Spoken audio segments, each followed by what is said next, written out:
for joining us this evening for our special webinar, How Guidance Counsellors Can Assist Canadian and Permanent Resident Engineering and Math Applicants. My name is Daniela Cross, and I am the Associate Director of Marketing and Recruitment for the Faculty of Engineering, and I'll be your moderator this evening. And we have two very special presenters with us tonight.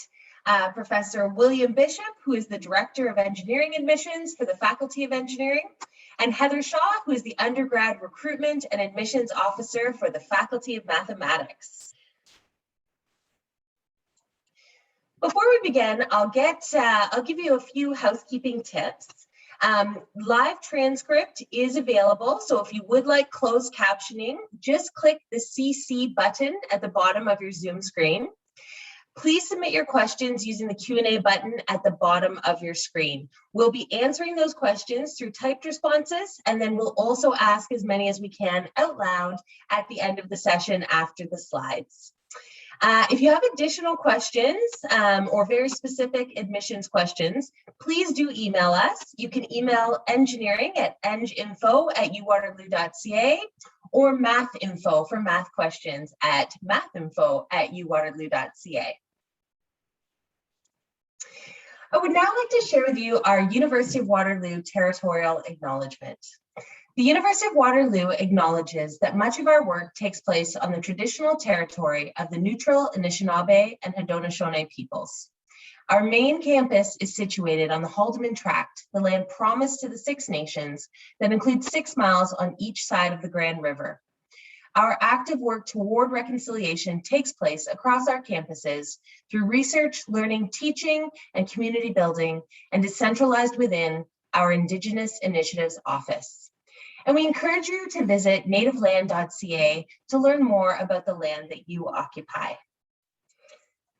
All right, well, we've got a lot of great content to get through tonight, so I would invite William and Heather to go ahead and turn on their cameras, and they're going to share some great info that should be helpful for your students as they are applying to engineering and math.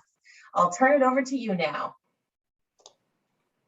Thanks so much, Daniela, and thanks for everyone for joining us. As mentioned, my name is Heather. I work within the Faculty of Mathematics and happy to walk you through all the different programs and admission requirements that we have for yourself and your students. I would like to start off by talking a little bit about the University of Waterloo as a whole, whether or not you're familiar with the work that we do or don't. This will be either some great new information or a refresher. The University of Waterloo is just over 60 years old, so we are fairly young relative to our other counterparts at other universities. But despite our age, we do have a number of rankings within Canada that place us on the map, and it's why a lot of students do want to come and study with us. We are #1 in Canada for employer-student connections, and this is because we prepare our students for the workforce. We have a lot of different opportunities for students to take advantage of to develop their resume and grow their experience to then land those really lucrative opportunities once they graduate. We have things like co-op, which is our job readiness program, allowing students to earn up to 2 years of work experience that is paid before they graduate. We also have a large entrepreneurship culture where students can grow their business or at least learn the skills to develop a business. And just generally, our programs are designed to challenge students and make them into problem solvers. And because of all that, employers absolutely love hiring our students. For those that are participating in co-op, 96% of them are able to find work within 6 months of graduation. And many of them actually do find work well before that 6 months, even sometimes before they've actually received their degree. So the co-op opportunities are really excellent for developing a student's skill set and finding work.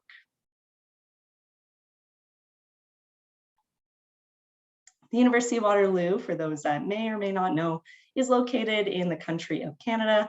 Canada is a very safe and diverse place to work and live, and we celebrate the fact that students come from all over the world and come with very different ideas to solve problems. And so we are looking to attract students from all over the place to come and study with us. We know that students from different backgrounds tackle problems in different ways, and so we actively recruit from various countries. 30% of our 40,000 students that study undergraduate programs with us do come from an international location. Where you can see the dot is where Waterloo is located. We are part of Canada's Silicon Valley. We have a number of technology companies that are part of the city of Waterloo, including over 1,000 startup companies. If you're familiar with Toronto, which is where one of our international airports is located, we are about an hour's drive away. If students are coming to study with us, they'll fly through Toronto. We will meet them at the airport and take them to Waterloo. Although we are going to talk specifically about the faculties of engineering and math tonight, I wanted to note that we have over 100 programs in 6 different faculties. We offer programs in Faculty of Arts, Engineering, Environment, Health, Mathematics, and Science. Thanks, Heather. So now I'll talk a little bit about the Faculty of Engineering and the programs that we offer. On the right-hand side, you can see a list of the programs that we offer at the University of Waterloo. We have 14 engineering programs that are accredited by the Canadian Engineering Accreditation Board. And we also have a program in architecture. The program in architecture is offered at our Cambridge campus, which is quite picturesque. The rest of the programs are offered on our main campus at the University of Waterloo. And the programs that we offer vary quite substantially from civil engineering programs all the way up to software engineering and biomedical engineering. We find that the programs themselves have very different characteristics. So we have a program for almost any student. Some of the programs are very lab intensive, such as nanotechnology engineering and chemical engineering, while other programs involve more analysis, such as civil engineering or management engineering. And of course, we have our software intensive programs like software engineering and computer engineering. We also have the traditional programs of mechanical engineering and electrical engineering that are very popular with our students.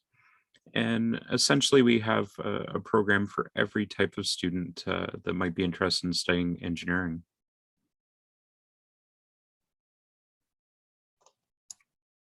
In our Faculty of Mathematics, we have 23 different programs for students to study. If a student really loves studying mathematics, this is a great place to check for different program opportunities. Every single industry requires a math graduate, and this is a great starting point. We have 3 different categories of programs for students to apply to. We have honors math, which students can apply to and have a general first year, and then choose a major if they've been admitted after their first year of study to drill down into programs that they might like or majors of study that they might like. We also have math and business programs for those that want to study an area of mathematics, but also combine it with business with the intention of working in a business setting like an accounting firm or a bank or a financial institution, and potentially earn a professional designation as part of that study. And then we offer computer science. Many universities, I should say, offer computer science within a faculty of science. We offer it through our Faculty of Mathematics because we are the only faculty of mathematics in North America, and computer science is a branch of math. And so you will find it within this particular faculty. Our graduates go on to work in a variety of different roles, including developers, analysts, client specialists, what have you.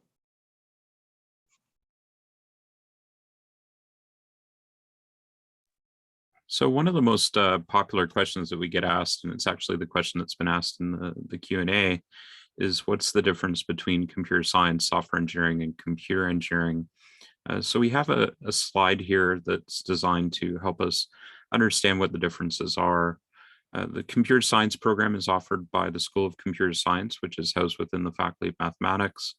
And it is a program that's not part of the engineering faculty. But it is still an outstanding program offered by the Faculty of Math. Its focus is predominantly on programming and computation.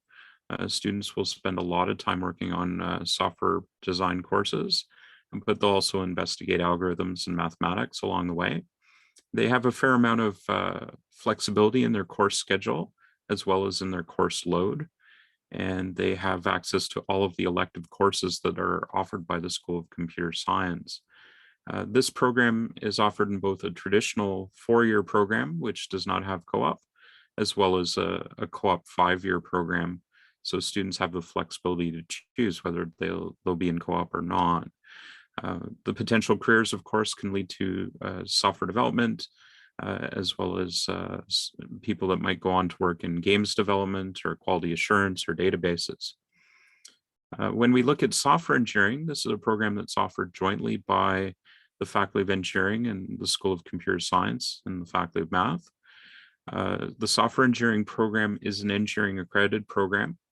It results in a different degree. You get the Bachelor of Software Engineering as opposed to the Bachelor of Computer Science, although most employers would tell you that there's no significant difference between the two. The programming experience requirement is a little bit stricter to get into software engineering. We do require that all students have previous programming experience that could either be established through taking a course at the high school level or through some extracurricular activities. Software engineering, unlike computer science, does have a very fixed course schedule and a fixed course load. It's a cohort-based program, which means that the students will study with the same class of students in all of their courses.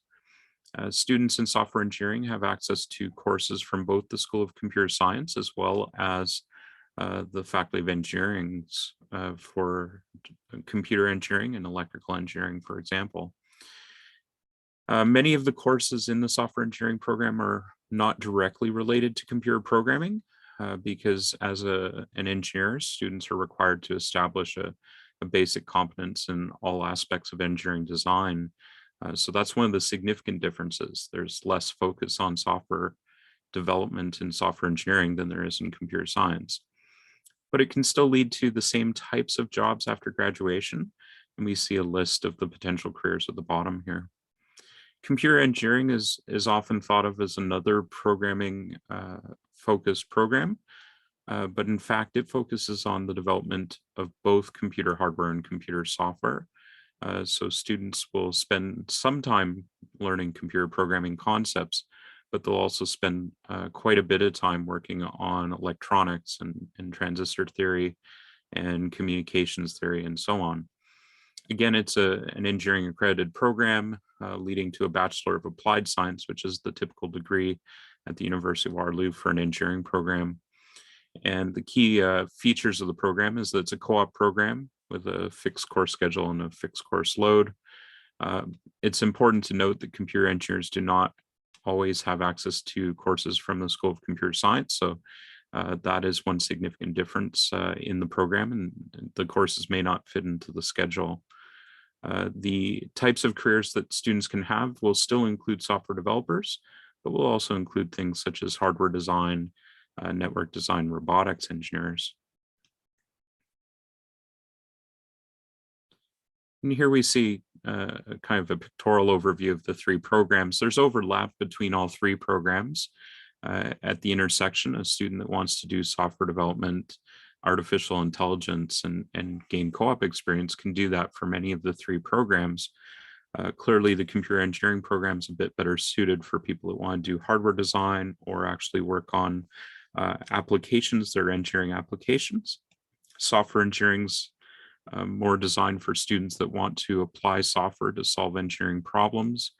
And computer science is more towards the theoretical side, but also I would say the programming experience is more substantial on the computer science side. So that is one of the advantages of that particular program.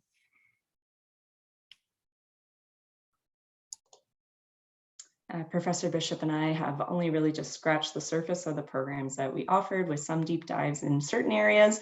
If you would like to have the opportunity to explore these programs in further detail, our future site, which is listed on the screen there, gives you access to all the different programs that we offer, but it also is a great central hub to learn about the application process, our admission requirements, which we will get into shortly, more information about co-op, which we've touched on briefly, as well as financing and tuition that we will get into a little bit later. Our respective faculty websites, the math and engineering website, also do a deep dive into the programs that we offer and provide information on how to apply. So please take the opportunity to look at these afterwards for more information on our programs.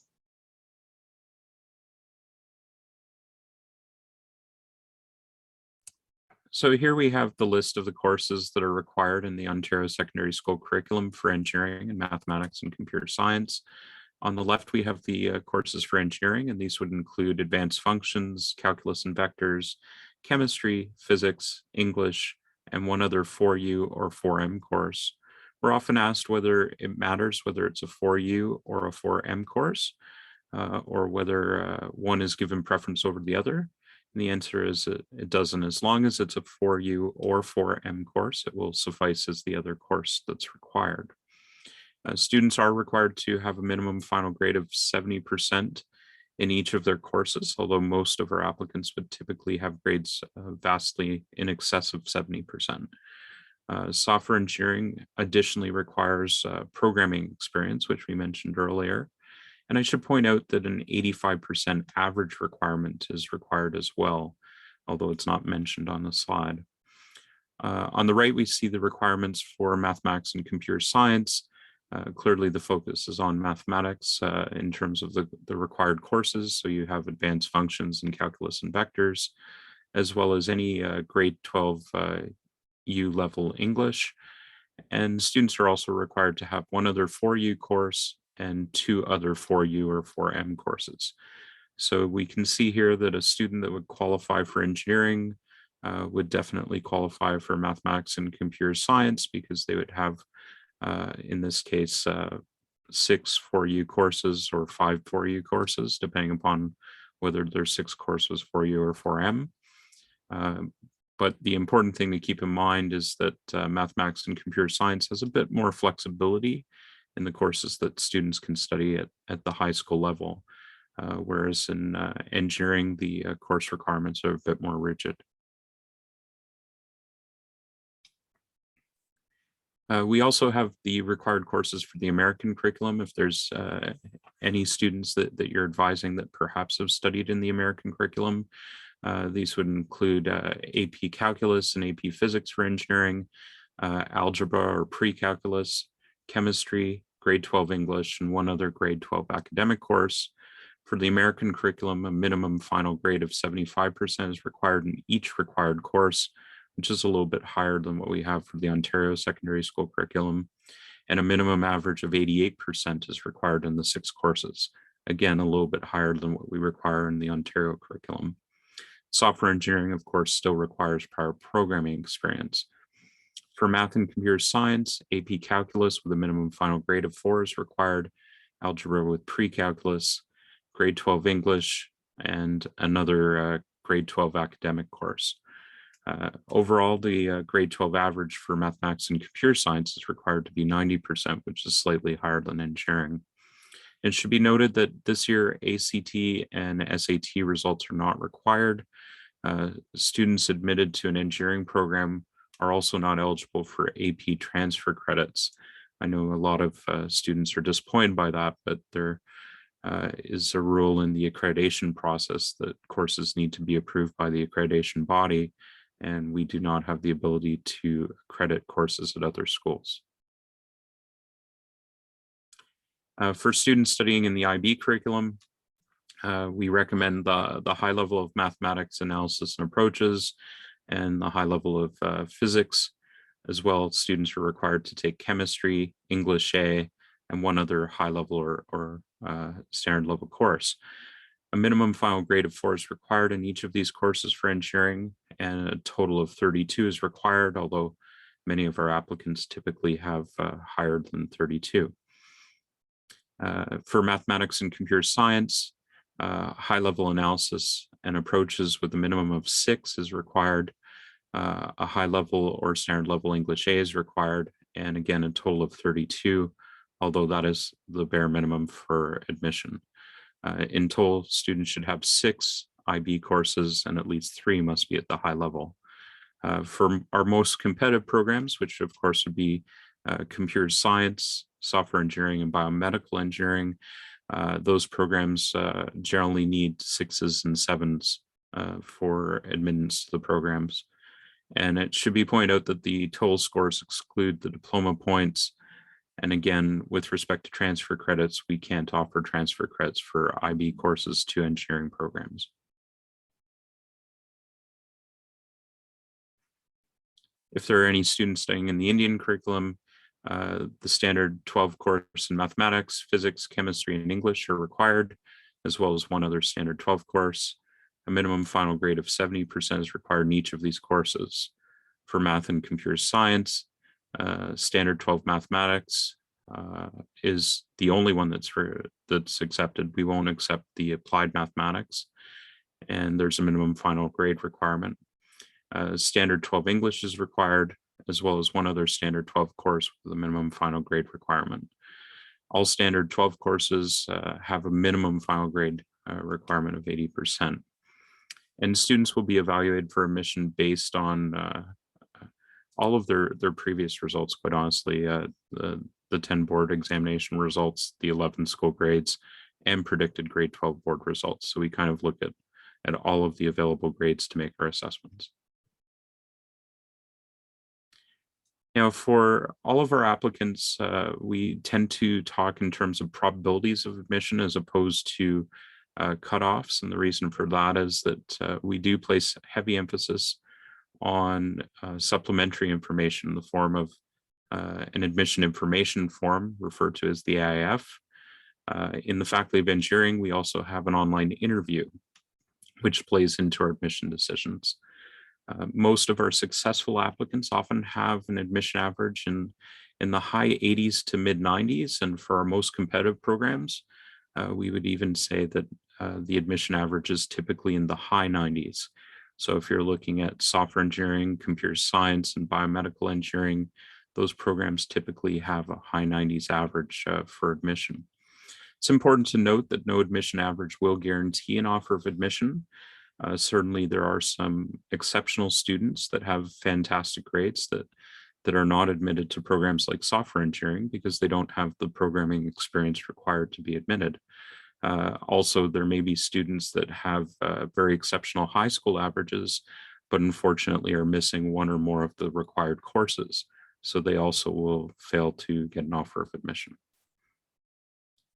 Here we see for engineering a probability chart that shows the likelihood of admission. This is based on last year's results. So this is the exact data that we observed last year. We have grouped the programs into 3 tiers. We have biomedical and software in our top tier.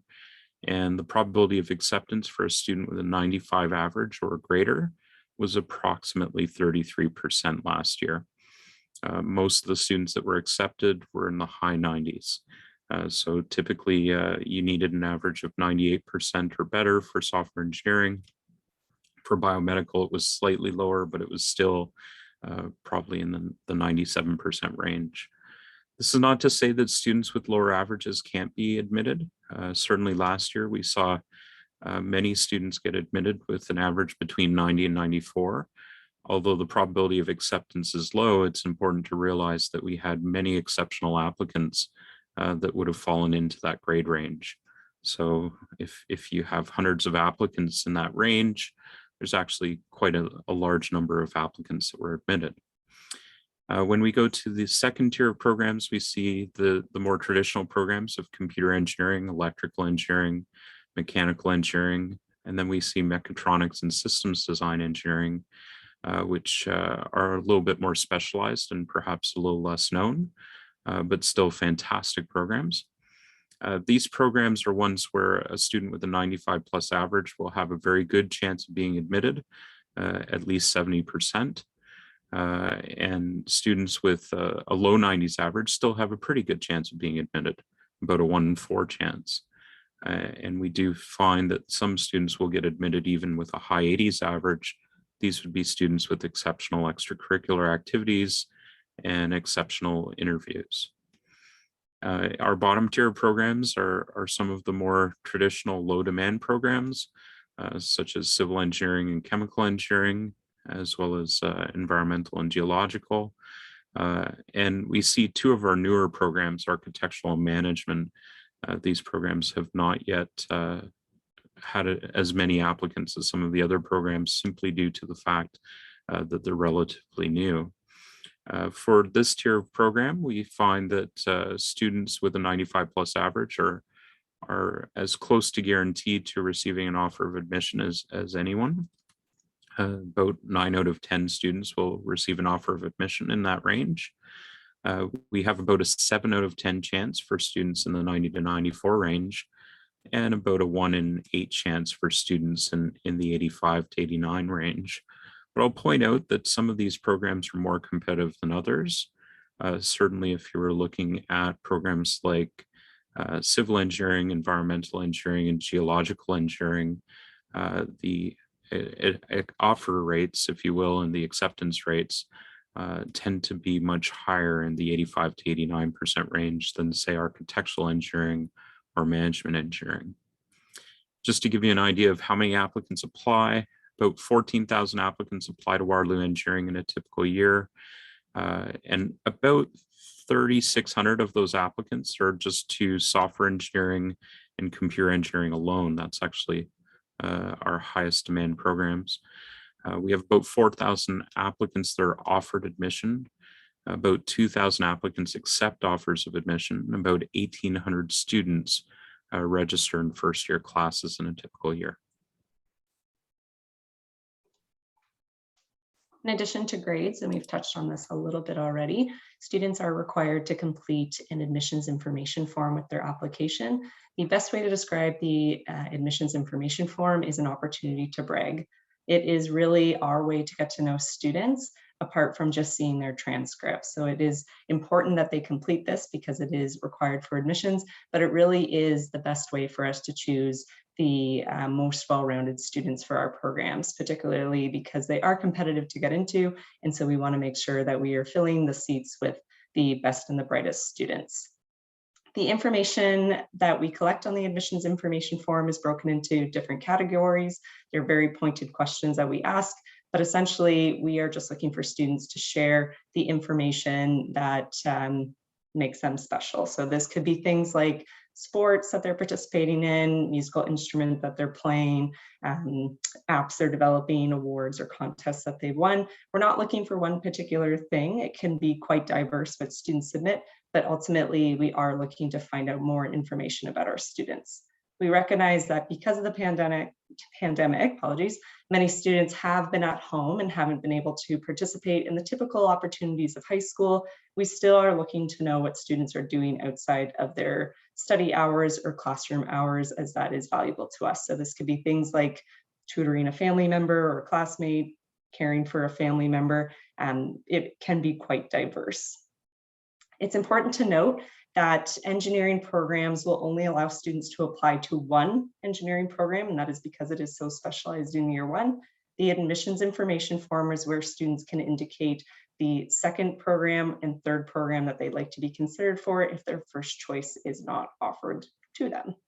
We do take the admissions information form heavily into our consideration. If students don't submit it, the opportunity for admissions is not there, and we do review and grade every single one. So please make sure to take the time to fill that out.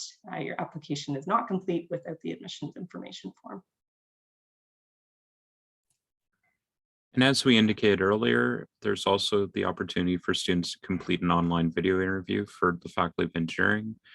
Although this online video interview is not required, it is highly recommended. The interview is generally optional for admission consideration, so we will have some students who are given offers of admission without completing the interview, but the interview is required for scholarship consideration, in particular for named scholarships that we have within the Faculty of Engineering. So completing the interview significantly improves the likelihood of admission and also improves the likelihood of receiving a significant scholarship. The interview generally consists of 2 questions, and it's modeled after co-op interviews. The first question generally examines why you want to study engineering, and the second question would generally ask you why you are a good fit for the program you've applied to join. For each question, applicants are given a short amount of time to compose and record a video response to the question that is posed. And it should be pointed out that the questions are chosen from a question bank, so there is some variation to the questions.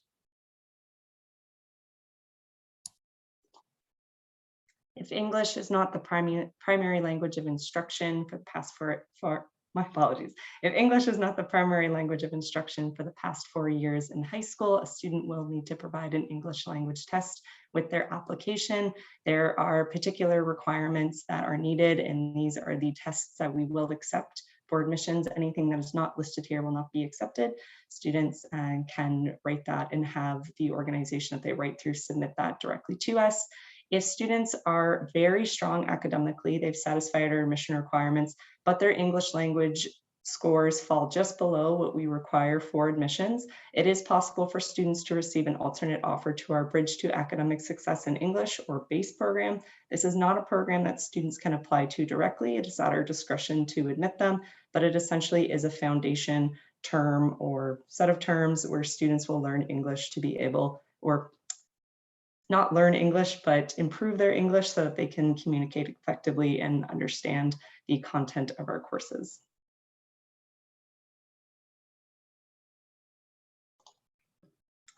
For tuition and scholarships, tuition is specific to the program or faculty that students are looking to study. So although we've included a range, it's important for students to actively go and see what the tuition costs might be for the programs that they're interested in studying. The costs that are listed here are first year, and they're listed in Canadian dollars. In addition to tuition, to prepare a proper budget, it's good for students to consider that residence will be a separate cost if they choose to live on campus, or they may have off-campus living expenses, meal plans or groceries, personal expenses like transportation and laundry might be a separate charge, and then books and supplies to support their studies. Co-op is a really great way for students to offset the costs of their tuition. So co-op is something to look into. As Professor Bishop mentioned, it's mandatory for engineering, but it is an option for many of our faculty of math programs. And then we also offer scholarships to students. Some of our scholarships are automatically considered based on the overall averages of students, and there's a range as to what those associated scholarship earnings might be. There are some scholarships that are application-based and require a bit more information than just grades alone. So it's important for students to look at the eligibility requirements to see what is needed for each. Our Faculty of Mathematics does offer some higher valued scholarships or some additional scholarships that would be added on to the scholarships that I just mentioned from our president's office. And these are determined based on the results of our math contests. We offer the Canadian Senior Mathematics Contest, which is being written in November, as well as the Euclid Mathematics Contest, which is being written in April next year. Students do need to participate in the contest for us to consider them for at least our entrance scholarships. We do use the results to determine which amount students should receive, if any. If students would like to apply for our higher valued national and global scholarship, contests are not required, but an application is, and it will involve some more information. So again, it's good to check the eligibility requirements. However, even if students are only interested in the national and global scholarship, we still highly recommend that they participate in our contests, because if they're not eligible for the national or global scholarship, they still potentially have that opportunity to receive a lower valued scholarship. High schools do need to register on the behalf of students to participate. It is open to both domestic and international students. If your school is unable to host students, they can reach out to us to see if we have a central writing center or another school located nearby, and we'll try to accommodate that as much as possible. We do offer free contest preparation on our CEMC-uwaterloo.ca website for students to practice past contests to see the types of questions that we have. Students do need to write in their final year that they are applying to Waterloo for the results to be applicable for scholarship information. If students want to participate in grade 9, 10, and 11, they absolutely can. We consider it great preparation, but it does need to be written in grade 12 or 13, whatever that final year might be, in order for that to be eligible for scholarships. The results of the contests are not used for admissions. They are not used as a requirement for admissions. However, if a student is on that borderline of maybe receiving an offer or not, if they have a very good score, this could help their application into one of our Faculty of Mathematics programs. So it's not a requirement for admissions, but it could support a student if their score is positive. If they don't have a grade or the grade is not great, then we just won't use it. So it's never going to hurt a student's opportunity to get in.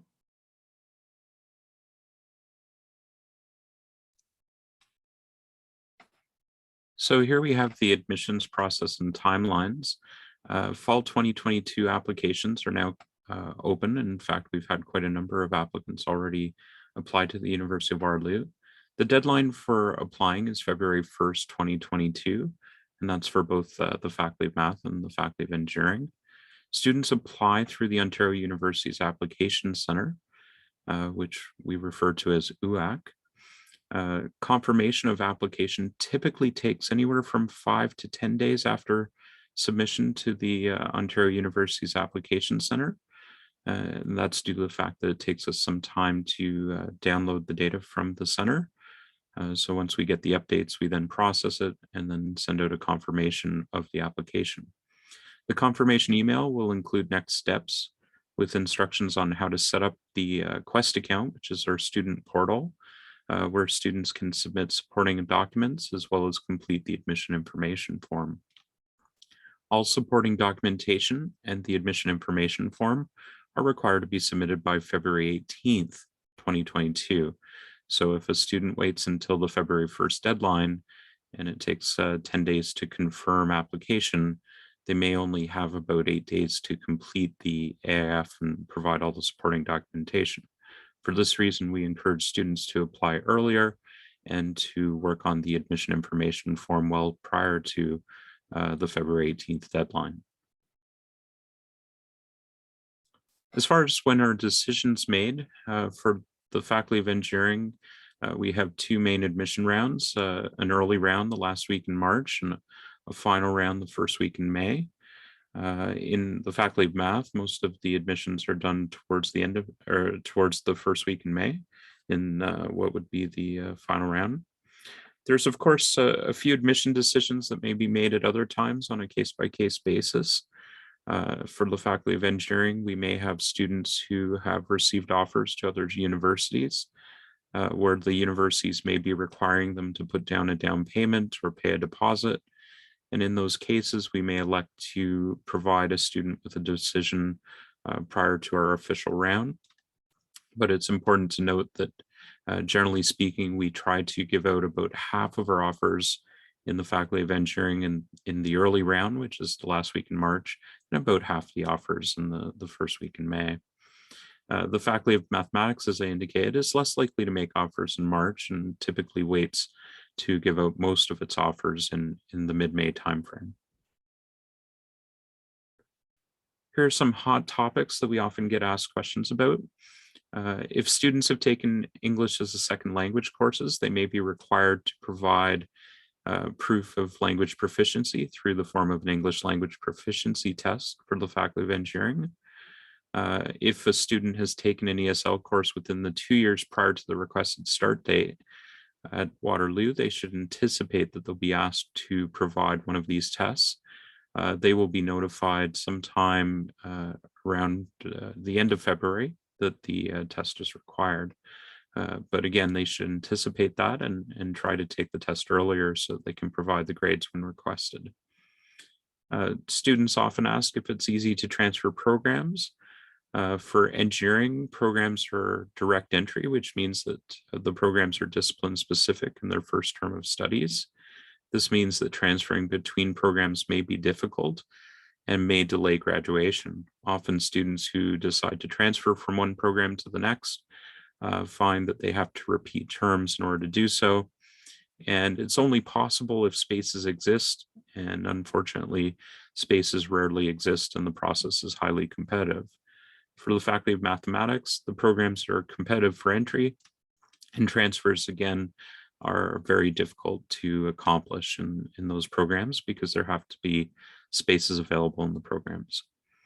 Another hot topic is the UAC ranking.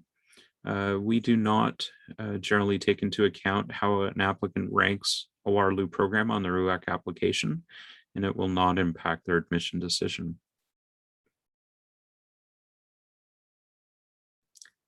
Another hot topic are repeated online and summer school courses. In the Faculty of Engineering, we recommend that students do not repeat required courses. The only reason why they should repeat a course is if for any reason a required course grade is below 70%. If that's the case, then obviously they would be ineligible unless they repeated the course. If the first attempt of a course resulted in a mark below 70%, repeating will result in a deduction of 5% from their admission average. If the first attempt resulted in a grade of 70% or higher, we'll simply use that grade and ignore the repeat grade when calculating the admission average. For students taking courses online through their school or school board during the school year, they will not be penalized. We recognize that the pandemic has required students to take courses online, and as long as they're taken through an approved mechanism, that's going to be fine in terms of the admission process.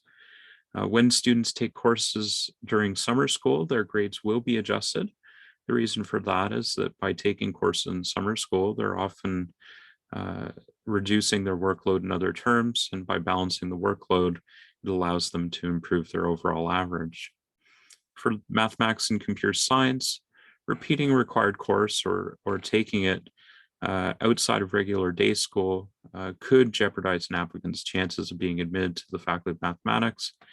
Students should generally take all of their courses in regular day school and do well in their first attempt. And it should be noted that our summer school policy is applicable for students who do not have scheduled courses in the summer of their regular studies. So of course, if they're studying in a different part of the world where courses are normally taken in the summer, that is not what we mean by summer school courses.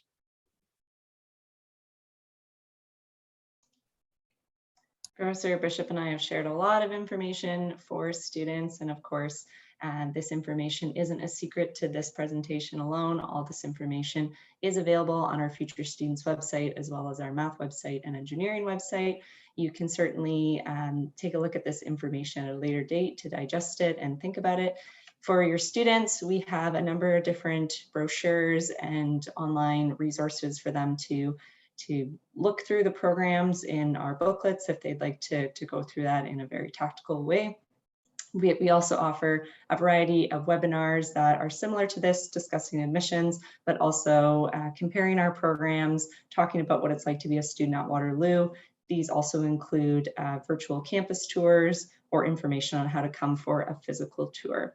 And our Faculty of Engineering has a great website dedicated for guidance counselors for more information.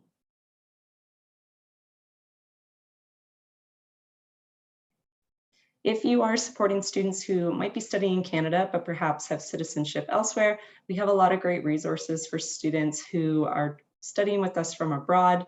We offer a peer community where they can chat with students that might be from the same country as them studying at Waterloo, or who have at least gone through the process of moving and studying as a student with us.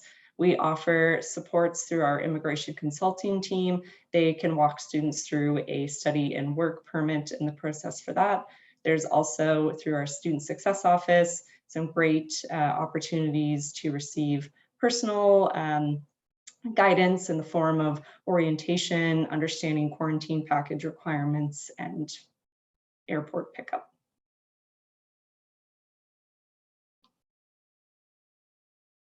And some of the webinars that I'd like to highlight that are being offered through our Faculty of Math and the Faculty of Engineering in the next couple of months are listed there. Registration is required. Students and guidance counselors alike are welcome to participate to, again, learn more about the admissions process, comparing our programs and what have you.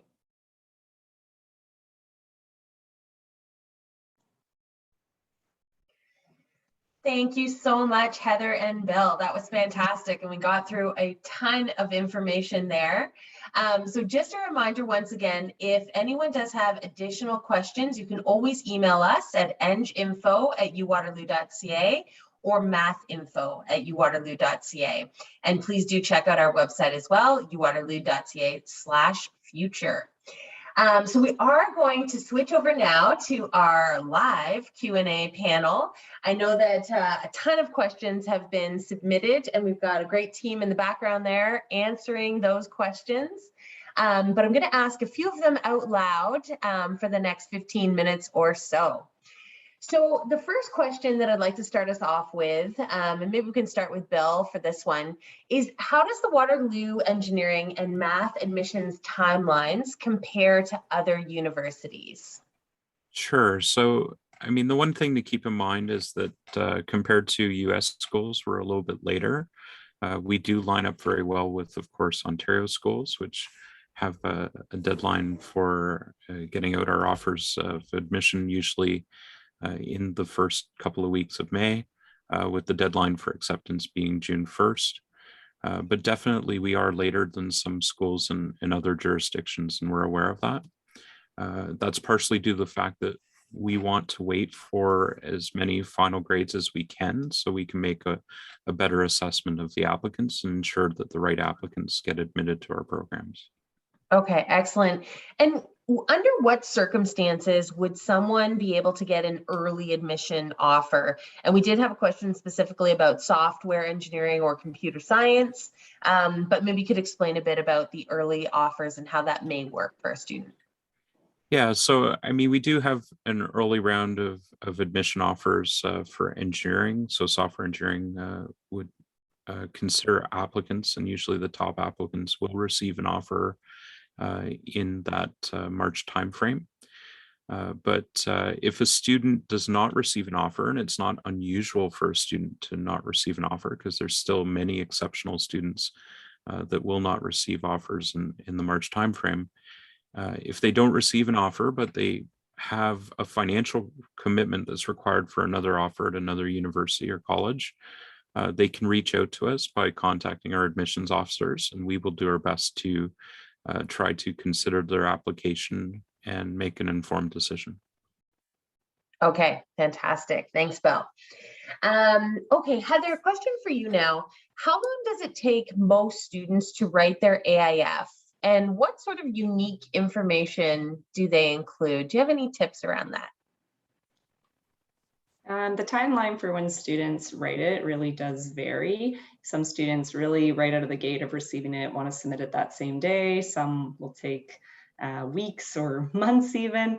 We would suggest, just as a frame of reference, to take a little bit of time to actually go through the questions. And we recommend taking some notes in a Word document that you can look at the following day, even get a family member or maybe a guidance counselor to look at, because the important part is that we're trying to learn information about students. And if they're really quick and hasty in doing it, they might miss some really great information that would be applicable for an application.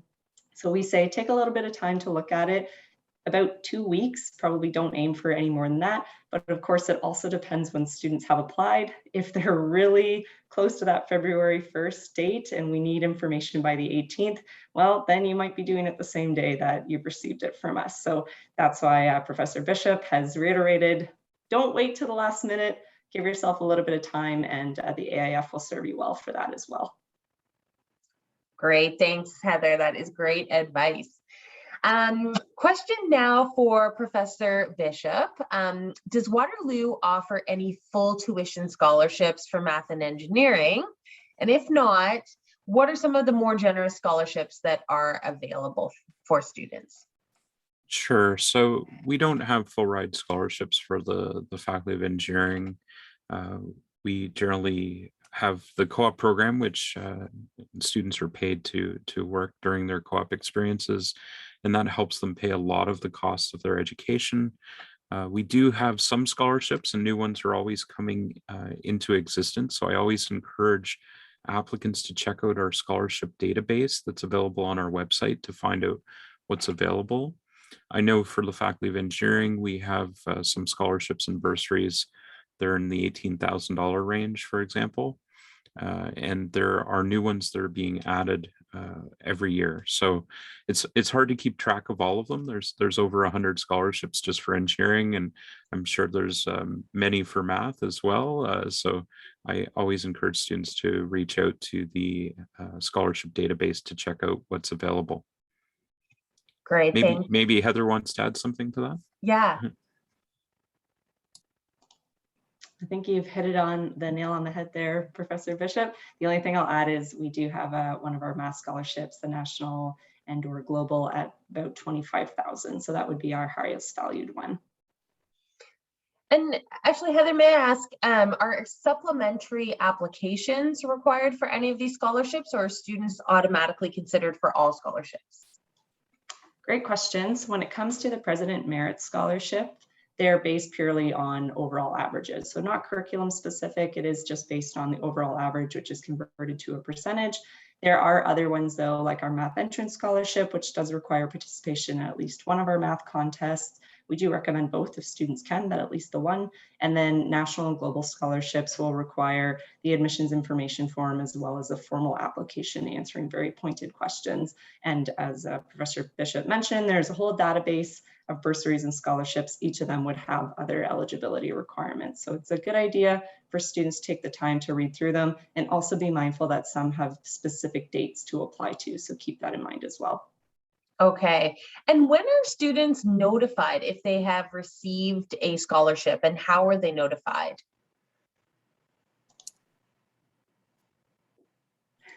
Go ahead, Professor Bishop. Okay. I was going to say most of the scholarships are actually released in the final round of admissions. They'll know if they have what we call a grid scholarship, the President's Scholarship or the Merit Scholarship, when they get admitted. But the named entrance scholarships and the large scholarships all get decided in the final round of admissions. So most of our top applicants, the ones that get early admission offers, will not know the exact value of their scholarship at the time that they receive their offer. They'll have to wait until May to find out exactly what scholarship they'll be receiving. And of course, that can change as well over time.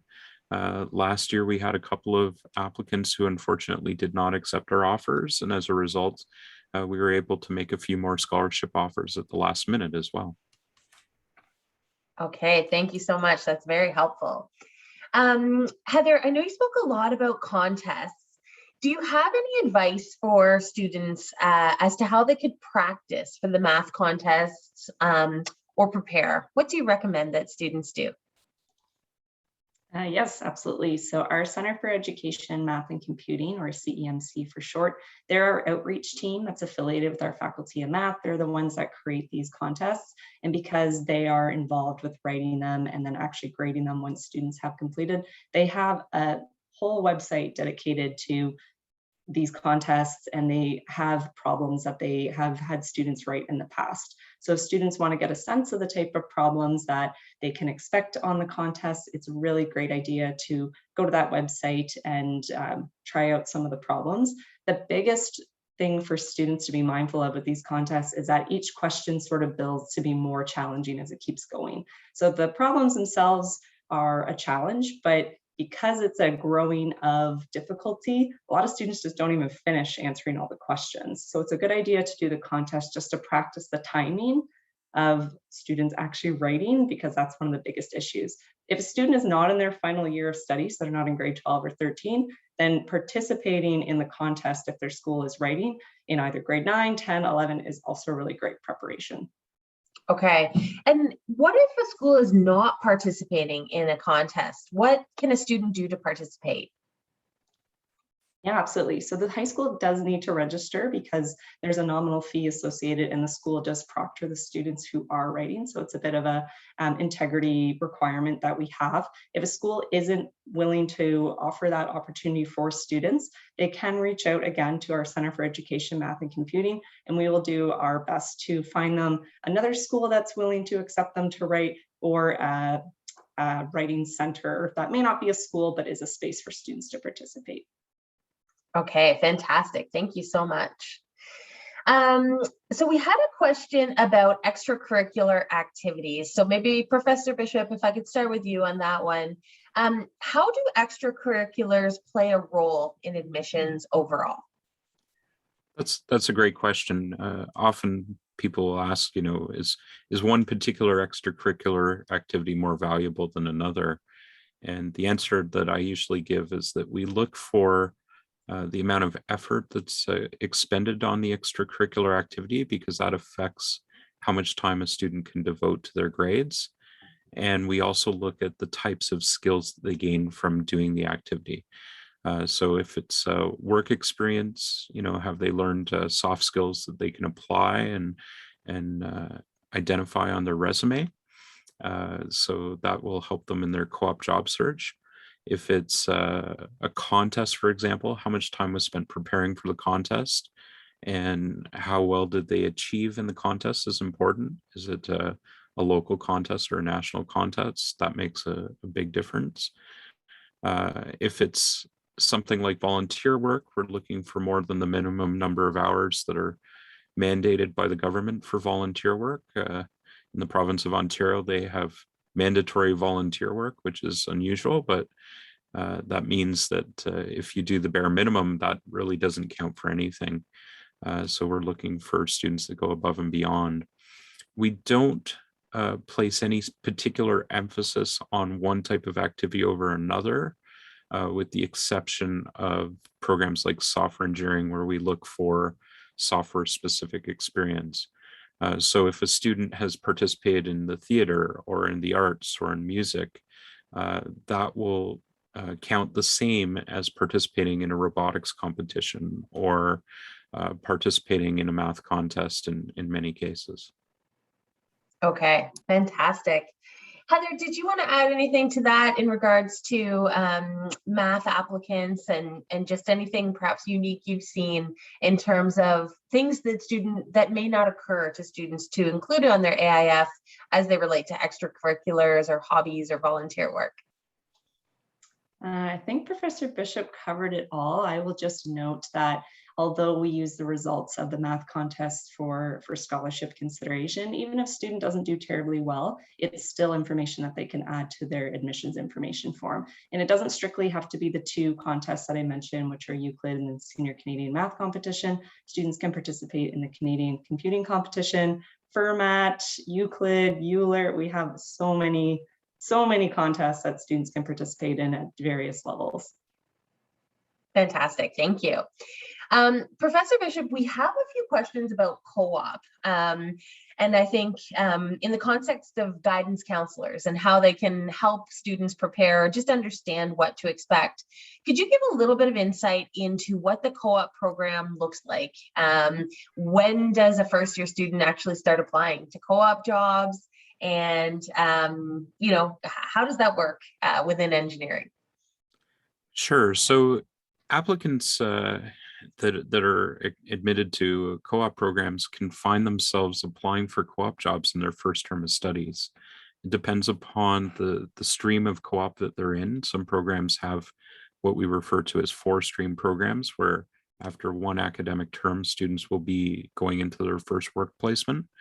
And we have programs with 8-stream, which is a program where you do 8 months of academic programming before you go into your first work term. We provide a ton of support for students to get their co-op jobs. There is an entire building devoted to co-op on campus, the Tatham Center, where students will often interview with employers, either in person or in a pandemic setting, sometimes virtually through Zoom chats and various other mechanisms. The students have access to a team of co-op advisors who can provide recommendations on jobs that are available. They have access to software that we call Waterloo Works, which has access to internships that may only be available to students from the University of Waterloo.